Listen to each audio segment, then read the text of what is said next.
Welcome back to the Hockey Shop, source for sports out here in Surrey, British Columbia, the suburbs of Vancouver. For those of you who don't get to join us in person, make sure you check them out at thehockeyshop.com and all their social media channels. I'm back down in Goalie Utopia with Cam Matwiv to round out our pants series. Yes, round out our pants series with Warrior. That's right, we didn't have a Brian's pant this time. Didn't have any left in stock, frankly. This is what happens when you're good at your job. Cam sells stuff out. But we will, for the new 2021 line, have all the models coming out in the spring. But for now, we round out the existing line with the Warrior RX2 Pro Pant. Cam, this is a pant that has evolved since I last had a Warrior pant on. It's been a while since we've tested sort of that original Ritual line. But we were big fans of that, me in particular, for a couple of reasons. The inner belt, that attached sort of inside seam so that when you squeeze the legs shut, the front of the pant actually forms a brick wall. Never going to be legal in the NHL, but man, does it provide a lot of coverage. And sort of the mobility underneath that wall. Like there's a lot of room to move in this pant. So I always loved that it was mobile out of the box, that big square appearance it presented out front, and good protection in the front of the leg and the inner belt.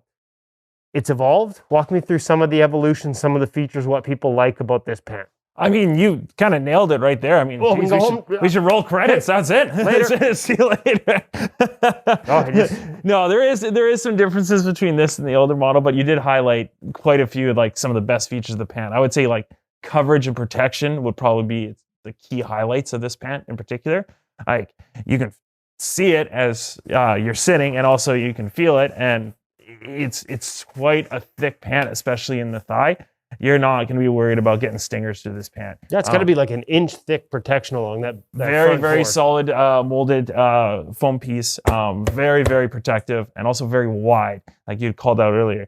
Like you said, you put your legs together. I mean, I think I took a tape measure, and it's almost 14 inches wide, which is way past illegal. This is like 80s goalie pads when they used to back the truck over them to get them nice and flat and wide. Like it really does. And we've talked about this before, but that flat face and then the inner seam sort of that goes in between your legs when you close your legs in a butterfly, it's a fixed seam. So it's not a seam that has movement to it. So when you close that inside seam, the pants literally snap flat across, as opposed to the rounded, tapered, legal look of other pants. Again, to me, all that means is that, sometimes you'll have one that goes off your rounded pants and it'll leak through a seam under your arm. This just forms a straight, flat wall that I would say more likely you're going to have pucks come back out in front of you rather than leak through you. Yeah, or you can catch them against the actual pant wall itself, depending on your play style and whatnot. So yeah, it's like a blocker board. It's so big. It almost is. It really almost is. As you kind of move up the pant, you start to see there's some of their segmented protection in terms of how it actually molds itself. Two very nice thick hip pads, basically, that aid in flexibility for the pant itself. But also cover that kind of sometimes tender area when it comes for pants-wise, in terms of the gap that they sometimes have between the actual thigh block and the hip protection itself. Well, and I love that it's kind of three segments. You got your front pant leg, you've got those blocks that are sort of over the front of the hips, and then a third segment attached to the barrel goes around the outside of the hip. So again, takes away some of those seams that can leave gaps in other pants. Correct. It's basically, you're walling up all of those areas that can be exposed, and you're not hindering mobility by doing it either with the way that they've segmented that protection. So great call out, and also an awesome feature, again, looking for protection in that upper hip area. Okay, so inner belt, I noticed that, like I said, it's almost like it's built into the pant, but it's now removable. So Correct. Not everyone loves inner. I'm obviously a big fan of inner belts. Again, that ability to sort of cinch the pad on the inside and still have that max width on the outside, that barrel effect that the NHL's made illegal, but for the rest of us, it has a lot of value, both in terms of mobility, comfort, fit, but also just size. You get to look bigger. You're not making the pants smaller when you cinch in the waist. So, but in this case, and like I said, not everyone loves it. It looks like this inner belt is removable. Pretty simple procedure. That's correct. So to kind of rewind back just a little bit of like who this pant's for and what it does. This is one of those pants that truly can both be worn tuck and untuck and excel at both too as well. With regards to that inner belt, it's basically just Velcroed in on the back side of it. and we can pull it right out once we take out the actual buckles themselves, which just pull out through those nylon clasps there. Quick, easy in and out. I would personally, myself, probably end up taking it out because I do like to tuck in. I don't like that interference on feeling anything when I do tuck in, so I would pull it right out. For those that don't tuck in, the pant itself really tapers in against the waist as soon as you pull on that outer waist belt. So allow to good integration for that chest over top of the pant.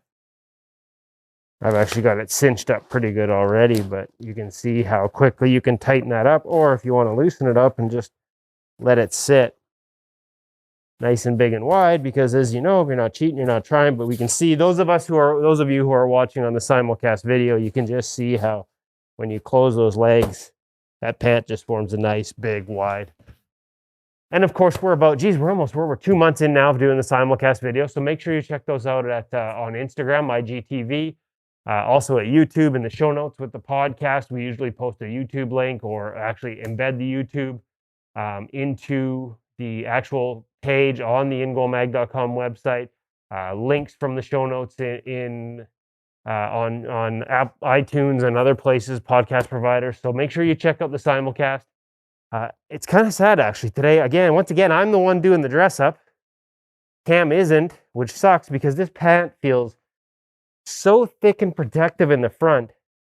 I'd really like to try punching you to see if it actually, if you can feel it. And yet there's clearly no way I'm allowing you to punch me, so we're not going to get to do that this week. But Cam, thank you so much. Great to be back in Goalie Utopia this week. Thanks for walking us through the Warrior Pants, the Warrior Pant line, and all the pant lines that you have in stock here at the Hockey Shop and thehockeyshop.com. If anybody has any questions on fit in particular, like you said, it's not just a matter of how this pant's going to fit me, but how's it going to integrate to my knee pads?